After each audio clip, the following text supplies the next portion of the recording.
교인들 중에는 은밀히 교회에 들어와서 교인들을 미혹에 빠뜨리는 거짓 교사들의 영향을 받은 자들이 있었습니다. 그들은 바울이 자신들을 대할 때는 경비하나 떠나서 편지로 대면할 때는 담대하다고 비난을 합니다. 바울이 멀리서 그들에게 편지를 쓸 때는 용감함을 보이지만 그들을 대하면은 애처로운 겁쟁이가 된다는 뜻이기도 합니다. 가끔 고상한 덕을 묘사할 때 사용되지만 본절에서는 나약이라는 의미로 사용되어 경멸의 뜻을 지니고 있습니다. 담대한을 좋은 의미로 사용되었지만 여기서는 비겁한 자가 위험이 없을 때 뻔뻔스럽게 잘난 체 하는 모습을 보이는 의미로 사용이 되었습니다. 바울의 대적자들은 바울을 향하여 항상 세상적인 가치 기준과 동기에 따라 행동하며 철저히 인간적인 사고와 방법을 따라 행한다고 주장을 했습니다. 고린도 교인들의 비난에 대해 자신의 개인적 권위를 지키게 하기 위해 본장을 기술한 바울은 나 바울은이란 말을 사용하여 복수적인 형태를 하고 있습니다. 에베소서 3장 1절에 이러함으로 그리스도 예수의 일로 너희 이방을 위하여 갇힌 자 된 나 바울은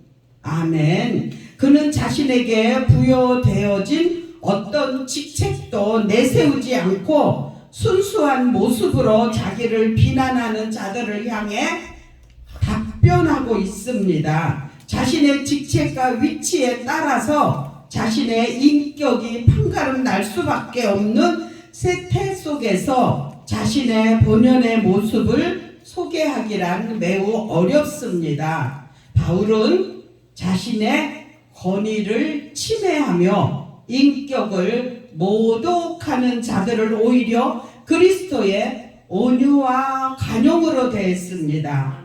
왜냐하면 그리스도의 사도라면 어떤 경우라도 이러한 태도를 보여야 한다고 바울의 신앙을 보여준 것이라고 할 수 있습니다. 이 점은 예수 그리스도께서 우리 인간들에게 보여주신 성품이기도 합니다. 마태복음 11장 29절에 나는 마음이 온유하고 겸손하니 나의 멍에를 메고 내게 배우라. 그러면 너의 마음이 쉼을 얻으리니. 아멘. 온유라 함은 자신의 앞에 부닥치는 어떤 역경이라도 참고 사명을 감당하는 예수의 모습에서 발견할 수 있는 성품이라고 할 수 있습니다. 관용은 다른 사람의 사정을 생각해서 친절한 판단을 내리는 것을 말합니다. 자기를 무시한 자에게 악의를 품지 않는 성품을 말하기도 합니다. 성품은 곧 온유에서 나왔고 온유한 자로 선악을 분별할 수 있으며 악을 미워하지만 분노를 앞세우기보다는 긍휼히 여길 수 있는 사람입니다. 이는 그리스도의 종이 지녀야 할 기초적인 성품이기도 합니다. 우리 모두도 이와 같은 성품을 소유한다면 우리들의 속한 가정과 사회, 교회의 불균형과 모순, 다툼이 있다 하더라도 그곳을 아름답고 화목한 새로운 환경으로 만들 수 있습니다. 누가복음 6장 29절에 내 이 뺨을 치는 자에게 젖뺨도 돌려대며 내 겉옷을 빼앗는 자에게 속옷도 금하지 말라.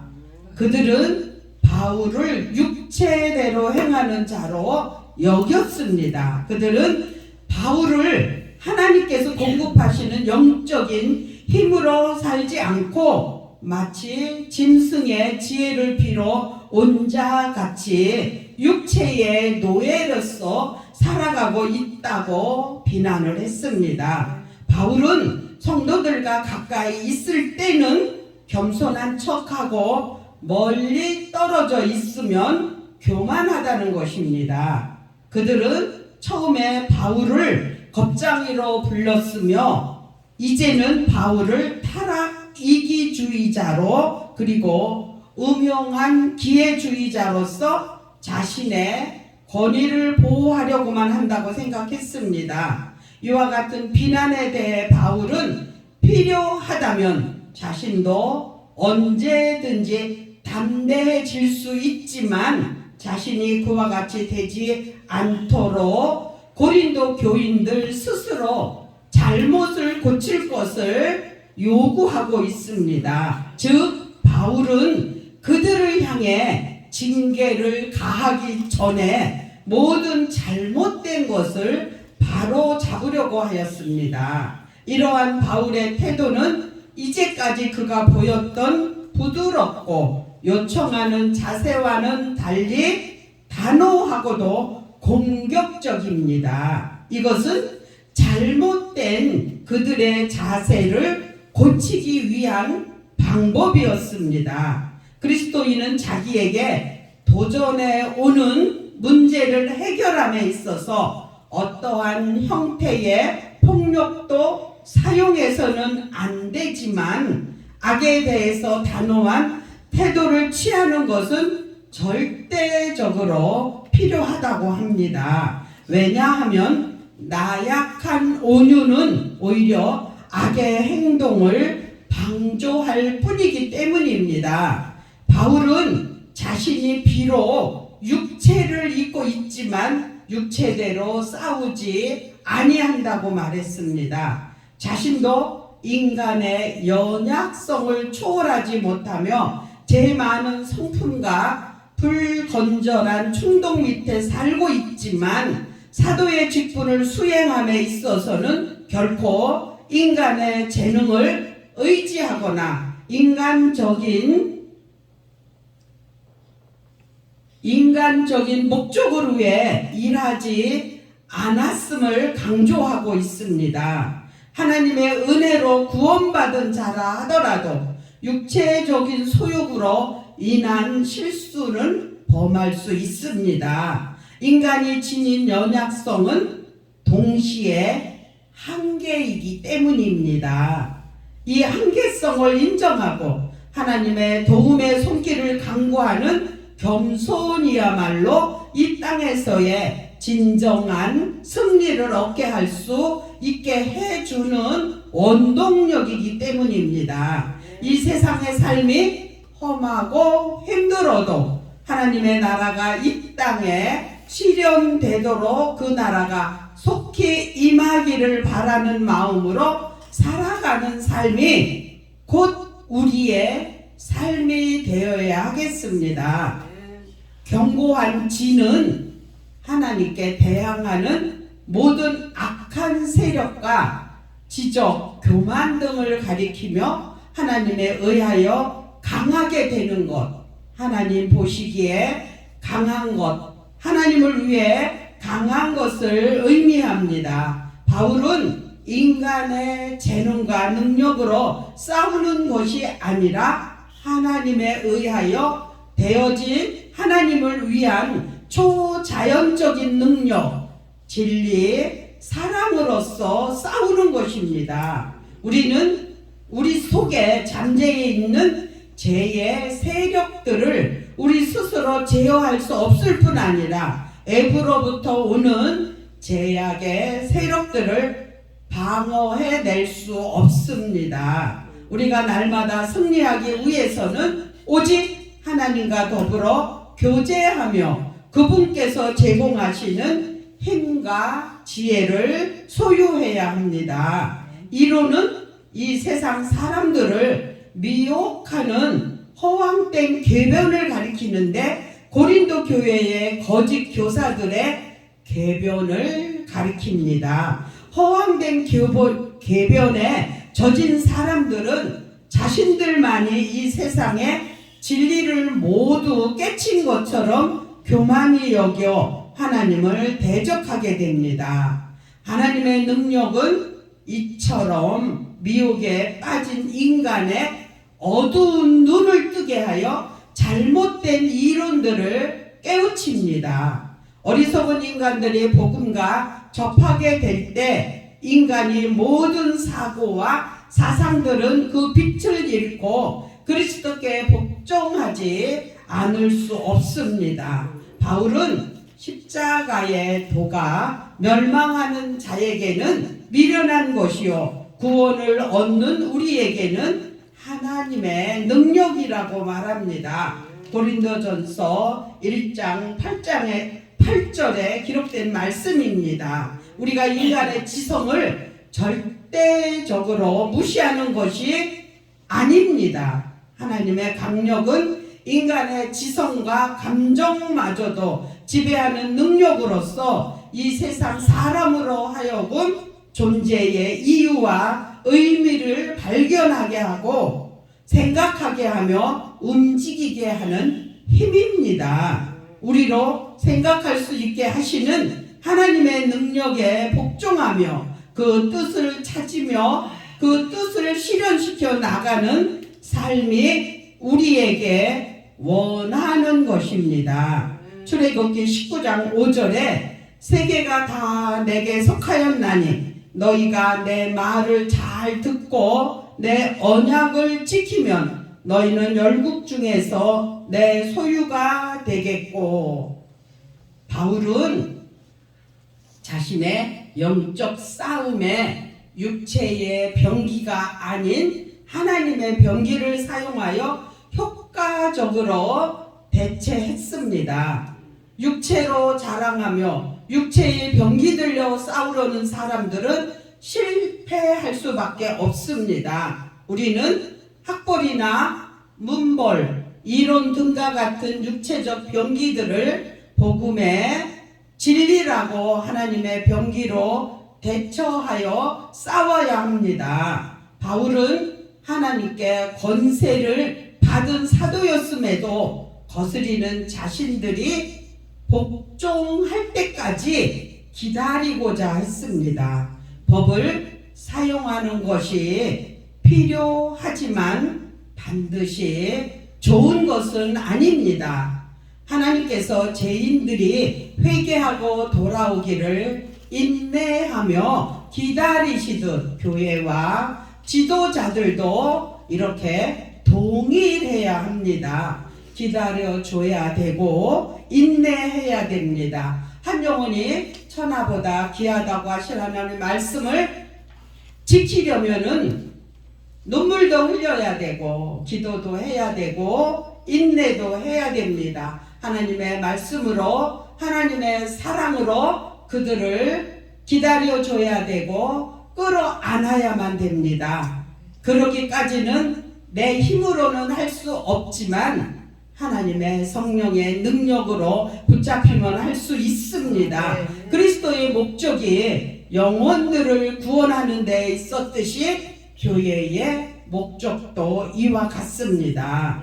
바울은 사도의 직책을 가지고 있었으면서도 인간의 권위 대신에 주님의 관용으로 행하고자 힘썼는데 이는 그가 겸손한 마음이 소유자였음을 잘 가르쳐주고 있습니다. 익은 벼가 고개를 숙이듯이 은사의 분량이 많을수록 성도는 겸손해져야 합니다. 우리의 주님이신 그리스도께서 자기를 낮추고 겸손히 행하셨다면 그분이 종이 된 우리가 어떻게 행하여야만 할 것인지 분명하게 드러나는데도 많은 사람들이 자기를 높이고 또한 나타내려는 유혹에서 벗어나지 못하고 있습니다.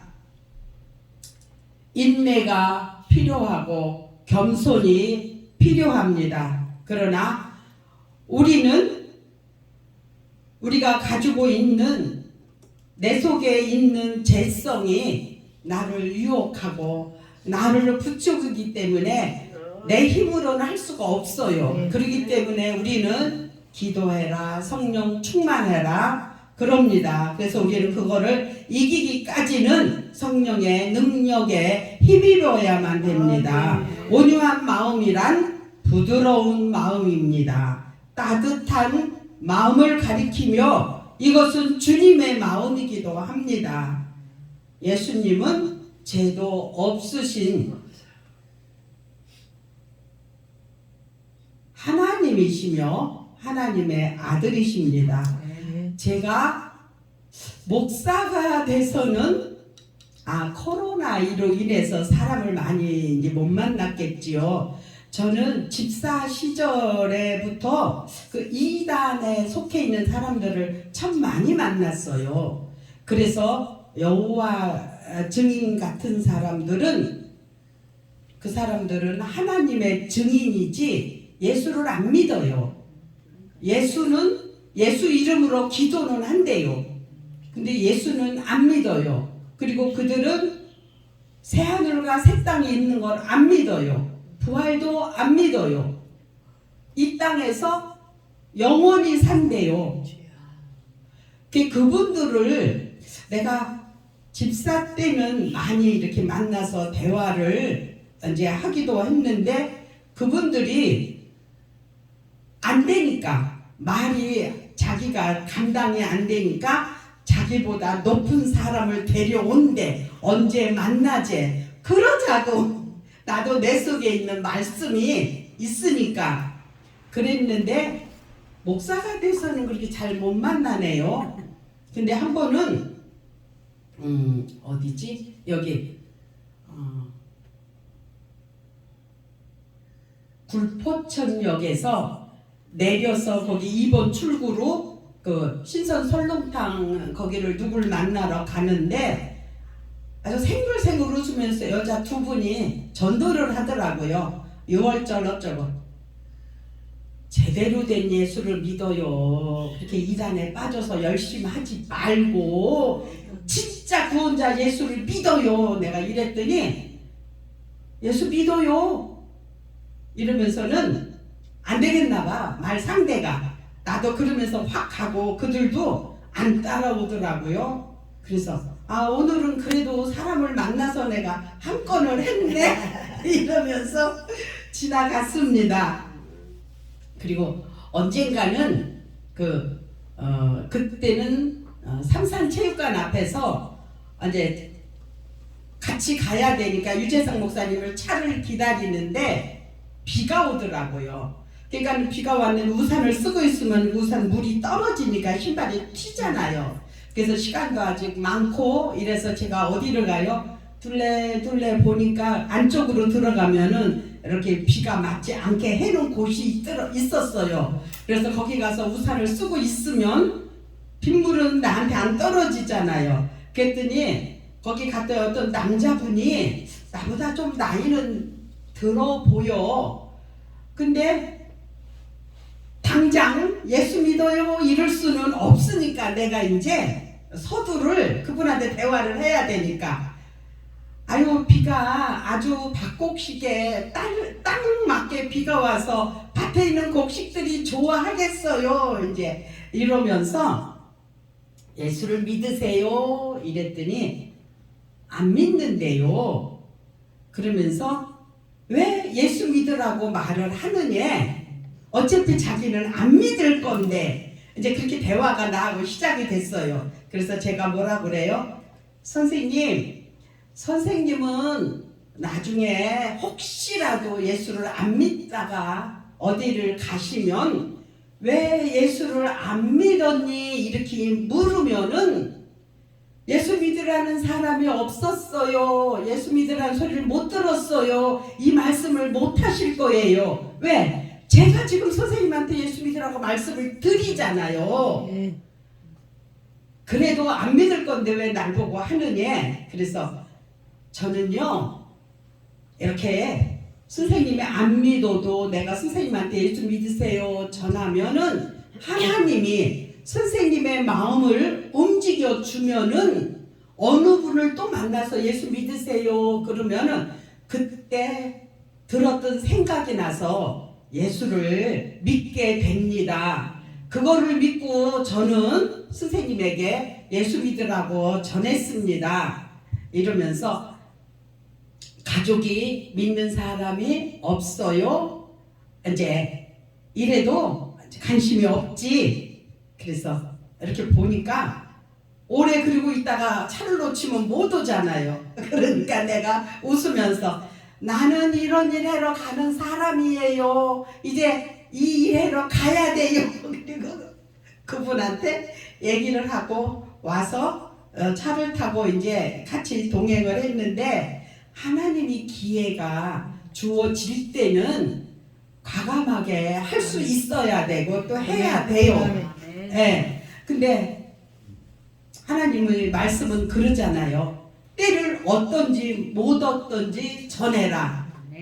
전하면은 역사는 하나님이 하시기 때문에 내가 전도했다고 그가 꼭 내 교회로 와야 되는 것만은 아니에요. 복음을 전해서 그가 예수를 믿는 게 중요하지.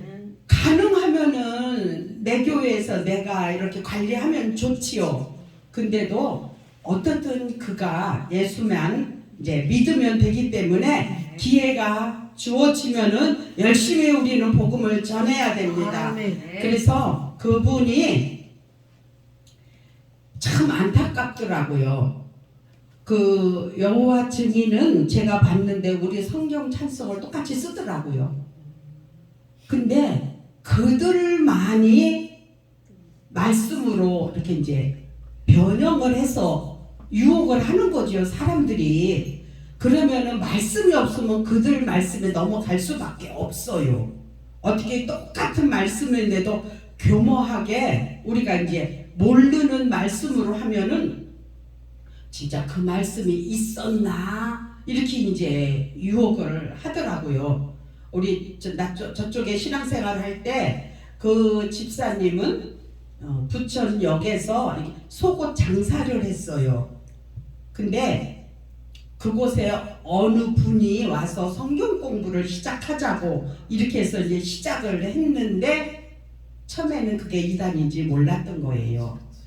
그래서 이제 성경 공부를 시작을 하다 보니까 교회에서 기도생활 열심히 안 하고 주일날 설교만 들으면 무슨 믿음이 자라고 무슨 하나님의 말씀이 머릿속에 들어와요. 그러니까 그 가게 와서 곧 성경 공부하자고 이렇게 하니까 이제 혹한 거야. 그래서 글이 빠졌는데 거기가 결국은 어디야? 그 신천지. 근데 지금은요 신천지 달라졌어요. 그때는 숨기고 전도했잖아요. 지금은 전도하는 사람도 딱 신천지입니다. 딱 말하고 그 이만희가 그렇게 교육을 했나 봐요. 거기서도 전도 나와도 딱 신천지라고 설명하고 전도해요. 전에는 이제 몰래 살고머니 해가지고 나중에 신천지를 밝혔잖아요. 근데 저는 유일하게 다른 이단 종파 이렇게 성경 쓰고 찬송 쓰고 이러는 걸 봤는데 나는 통일교는 접해보지 못했어요. 그래서 통일교는 우리 이거 성경 안 쓰는 줄 알았어요. 저 혼자. 아니더라고요. 통일교도 우리 이거 성경 써요. 근데 그 교주가 문선명일 뿐이지 예수가 결국 문선명이었지. 성경의 주인은 예수고 하나님인데 그러니까 그 처음부터 신앙생활을 할 때 가능하면은 말씀으로 체계적으로 배우고 잘하고 저는 개인적으로 강조하는 게 주일날만 나와서는 믿음이 자랄 수가 없어요. 제가 강조하는 거는 금요 기도회 그거를 많이 강조해요. 제가 신앙생활을 하면서 저는 그렇게 신앙생활을 했거든요. 금요 기도회 그때 철회가 있을 때니까 초저녁에 가서 하면은 이렇게 새벽 그치날 4시까지 새벽 예배까지 하잖아요. 그때 기도를 많은 시간을 해야 하나님도 만나고 아멘. 은사도 받고 아멘. 말씀도 듣고 이제 이러기 때문에 진짜 저는 그 금요 기도회를 주장하고 나오기를 원하고 이러는데 지금은 더욱 더 안 하잖아요. 제가 개척한 목사님이 딱 10년을 목회하고 삼각산에서 금요 철회하고 내려오다가 교통사고가 나서 소천하셨어요. 그 목사님이. 그리고 이제 후임자를 우리 노예에서 목회를 하다가 안 하는 목사님이 이제 계셨어요. 근데 그 목사님을 이제 우리 교회로 담임 목사로 보내려고 노회장이 이제 하시는 거를 우리가 막 거부를 했어요. 왜 실패한 목사님을 우리 교회로 담임 목사를 보내느냐고. 우리는 안 한다고. 그러면서 누구를 우리가 청빙을 해요? 우리 교회에서 필리핀으로 파송 보낸 선교 목사님이 계셨어요. 근데 그 선교 목사님은 안 된대요. 왜냐면은 내가 한 달 선교비를 그 필리핀에다가 이제 보내고 2월 초에 소천을 하셨으니까. 근데 우리가 뭐라 그래요? 그 목사님을 우리 담임 목사를 청빙을 안 받아주면 노회장 상대로 우리가 용감했어요. 이 노예를 탈당한다고 그랬어요. 그때 거기에 우리 안수 집사가 신문 기자가 있었거든요. 그러니까 노회장한테 우리가 뭐라 그래요? 우리는 탈당하는 방법도 다 안다. 신문에 공고 내고 이 노예를 탈당하고 그 선교 목사님을 우리가 청빙을 하겠다. 이제 이렇게 강하게 나가니까 노예에서도 그냥 탈당하는 것보다 그냥 내비두자고 노회장님하고 이래가지고 우리가 그 필리핀의 선교 목사님을 청빙을 해가지고 담임 목사님으로 이제 했는데 하나님은요 어쩌면 그렇게 조금 다르지도 않아요. 이렇게 등과 등사 손등 차이야. 나중에 알고 봤더니 우리 그 담임 목사님하고 우리 청빙한 그 목사님하고 신학교 5명 동기래요. 근데 우리 담임 목사님하고 3분은 신격화 목사님이고 이 2분 목사님은 아닌 거야. 믿습니다 파가 아니야. 이게 말씀 중심이야. 근데 이제 무슨 문제가 됐냐 하면은 그 목사님 우리가 청빙을 해서 했는데 그 목사님도 실수지. 전임자가 말씀은 안 가르치고 은사만 주장을 했대요. 우리 은사만 가르쳐줬대요. 들으니까 가만히 있을 사람이 어딨어요. 저 보기보다는 얌전해도 안 그래요. 목사님! 은사를 담임 목사님이 줘요? 하나님이 주지요. 내가 그러면서 아주 정색을 하고 목사님한테 그렇게 싫더라고요. 전임자에 대해서 좋은 게 아니고 이제 근데 또 뭐가 문제가 돼요? 우리 전임자 목사님은 이제 저녁에 기도회를 1시간을 하잖아요. 그러면은 찬양과 말씀과 30분 안에 딱 끝내요. 그리고 30분을 기도를 해요. 기도를 해야 하나님을 만나지요. 근데 이 목사님이 이제 담임이 됐으니까 이제 기도해야 한다고 저녁에 오라고 그래요. 갔더니 55분 설교해요. 5분 기도해. 그래서 목사님 나 기도회 안 나와요. 5분 기도하러 무슨 1시간을 기도회를 한다고 해요. 최소한도 찬양과 말씀과 30분에 끝내고 30분은 기도해도 모자라는데 무슨 5분 기도하라고 기도회 나오라고 해. 안 나와요 나는.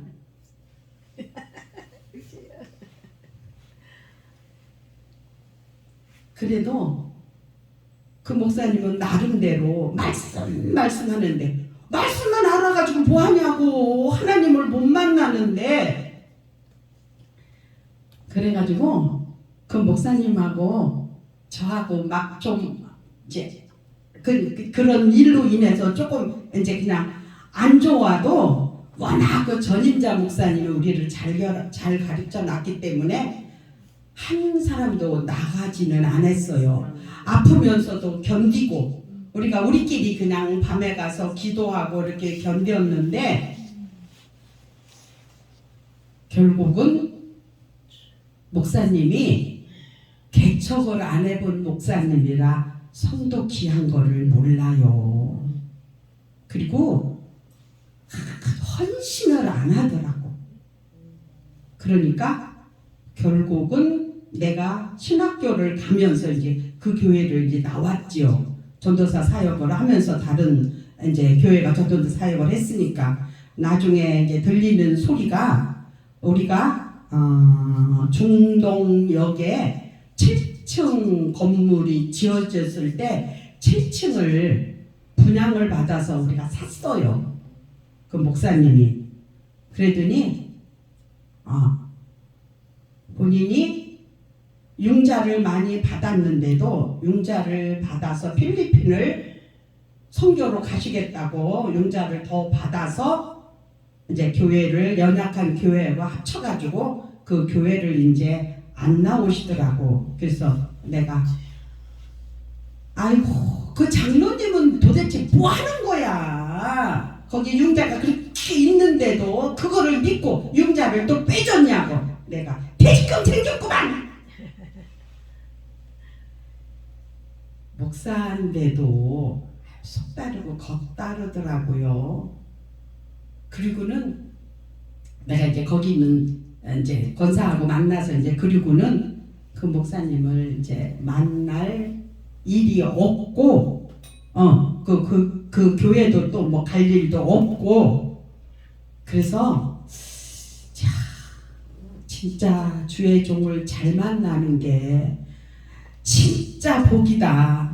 나는 진짜 예수도 모르고 아무것도 몰랐을 때 이제 그 교회가 10개월 된 교회를 제가 갔거든요. 그래서 그 교회 1회 세례자가 저예요. 그 교회에. 그래서 그 목사님하고 10년을 목회하면서 저는 2월 9일 날 그 교회를 갔는데 그해 8월 15일 날 그 목사님은 세례를 우리나라 해방 8월 15일을 생각하면서 우리도 그 세례를 베풀어요. 그래서 저는 그해 2월 9일 날 교회를 가가지고 8월 15일 날 세례를 받고 11월 30일에 서리 집사를 받았어요. 대신 저는 성격이 아무것도 몰랐을 때인데도 주일날 한 번 가고 지금 이 세월이 올 때까지 나는 주일을 범해보질 않은 사람이에요. 나는 그거를 나는 하나님 앞에 자랑할 만해요. 초신자인데도 하루 교회를 갔다 오고 첫날 가가지고 뭐를 알아요. 듣지도 않고 보지도 않았는데 그러니까 아무것도 모르고 하려는 대로 섰다 앉았다 입도 뻥끗도 못 해보고 점심 먹고 왔잖아요. 그러면 거긴 저녁 예배가 있을 때니까 저녁에도 또 가게 되더라고요. 근데 7시 안 됐어요. 근데 어느 날 우리 그 동네는 놀이터가 없었어요. 근데 그 내동교회가 유일하게 그 교회에 이제 운동장에 놀이터가 있었어요. 그네가 있고 이제 미끄럼틀이 있고 시소가 있고 이제 이런 상태지. 그러니까는 일찍이니까 퇴근하면은 우리 이제 남편이 퇴근을 일찍 하니까 여름에는 일찍이잖아요. 근데 무슨 날인지도 모르고 교회를 갔어요. 우리 애들은 둘이 그네를 뛰고 우리는 둘이 시소를 탔어요. 근데 사람들이 막 교회를 와요. 근데 그때가 아마 수요일이었나 봐요. 저녁이니까. 아니면 사람들이 교회를 오죠. 무슨 날인데? 이제 그러니까 내가 생각을 하니까 아 교회로 오는 날인가 보다. 그러면서 제가요 그때는 성령이 한지 몰랐어요. 저는 제가 한 줄 알았어요. 그러면서 나도 교회 가게 허락을 해주라고 남편 보고. 그러면서 시소를 양쪽에서 탔어요. 왔다 갔다 했잖아요. 올라갔다 내려갔다. 우리 딸 둘이니까 애들 둘은 그네를 띄고. 그 내가 나도 저기 교회 가게 날 보내주라고 대답을 하니까 우리 남편이 대답을 안 하더라고요. 근데 놀라운 일이 생겼어요. 시소가 안 움직여요. 그러니까 기가 막히잖아요. 그렇다고 시소가 안 움직인다고 우리가 어른이 거기 뭐 못 내려와요. 그렇진 않잖아요. 근데 나는 신기한 거예요. 왜 시소가 안 움직이지? 금방까지 움직였는데 내가 그러니까 그때 이제 깨가 생겼어. 성령이 했다고 생각을 못하고 내가 이제 깨라고 생각을 하는 거예요.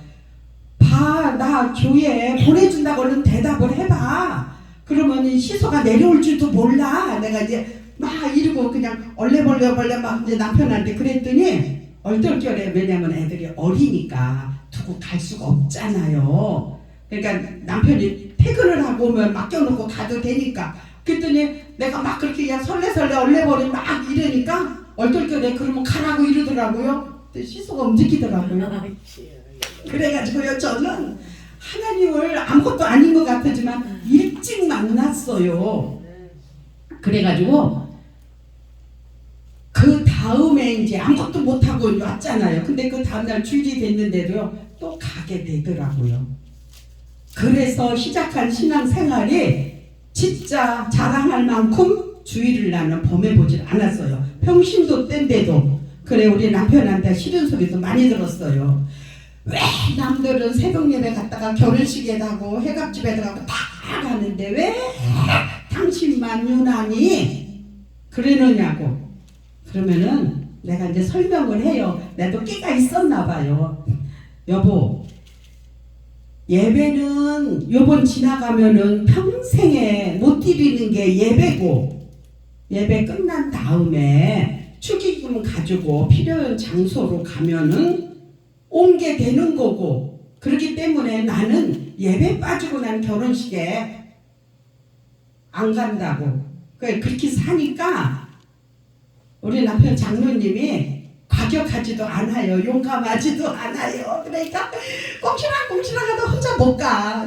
안 가면. 그래가지고 그러다가는 나중에는 그냥 닮아지지요 뭐. 그래서 진짜 감사하게 주의를 범하지 않고 평신도 때부터 그렇게 신앙생활을 잘했어요. 그러다가 진짜 놀랍게 나는 6개월에 세례 주고 1년에 서리집사 줬다고 남들이 뭐라 그럴지 몰라도 나는 자랑할 만해요. 왜? 주일을 한 번도 범하지 않지요.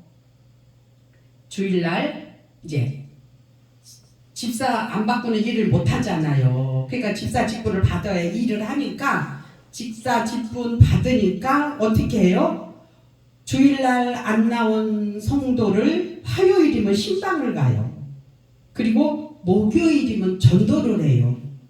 그러면 일주일이 주일날 오전 오후 교회 가지요. 나는 또 주일학교를 우리 애들을 데리고 다녔어요. 내가 그때는 교회 봉고차도 없었고 그러니까 내가 데리고 다니면서 그러니까 주일은 하루 종일 살다시피 하는 거지. 그래서 수요일 가지요, 화요일 신방 가지요, 목요일 전도 가지요, 금요일 구역 예배 가지요. 토요일 하루밖에 없어요. 쉬는 날이. 그리고 열심히 했기 때문에 나 그런 거 주는 거에 대해서 누가 말할 사람도 없었고 나 자신도 부끄럽지도 않았어요. 왜냐하면 그때는 제가 또 전업주부였거든요. 그러니까 진짜 감사하게 주의 일도 열심히 하고 많이 하고, 그리고 그 목사님이 우리 담임 목사님이 청년 때 순복음에서 계셨다가 신학교는 방배 신학을 했어요. 그래서 우리는 뜨거웠어요. 장로교인데도. 그래서 훈련을 나는 나름대로 잘 받았어요. 그래서 하나님은 목사님이 가지고 있는 은사를 저에게 많이 주셨어요. 그래서 지금도 천국에 가셨는데 내가 이래고 다니는 걸 보시겠죠? 그래서 바울은 온유한 마음이란 부드러운 마음이고 따뜻한 마음이라고 가리키며 이것은 주님의 마음이기도 합니다. 우리가 지도자가 됐기 때문에 우리도 이런 마음을 가져야 됩니다. 지도자가 쉽게 노를 바라거나 분을 내는 것은 지도력을 발휘하는데 도움을 주지 못합니다. 부드러운 마음을 지닌 사람이래야 삐뚤어진 영혼들, 그릇 행하는 사람들을 바르게 인도할 수 있습니다. 출애굽을 지도자 모세는 온유함이 모든 사람보다 더 승했으므로 주어진 책임을 다할 수 있었다고 성경은 기록을 하고 있습니다. 우리 모두 이런 사람이 되기를 예수 그리스도의 이름으로 축복합니다. 기도드립니다. 사랑의 주 하나님,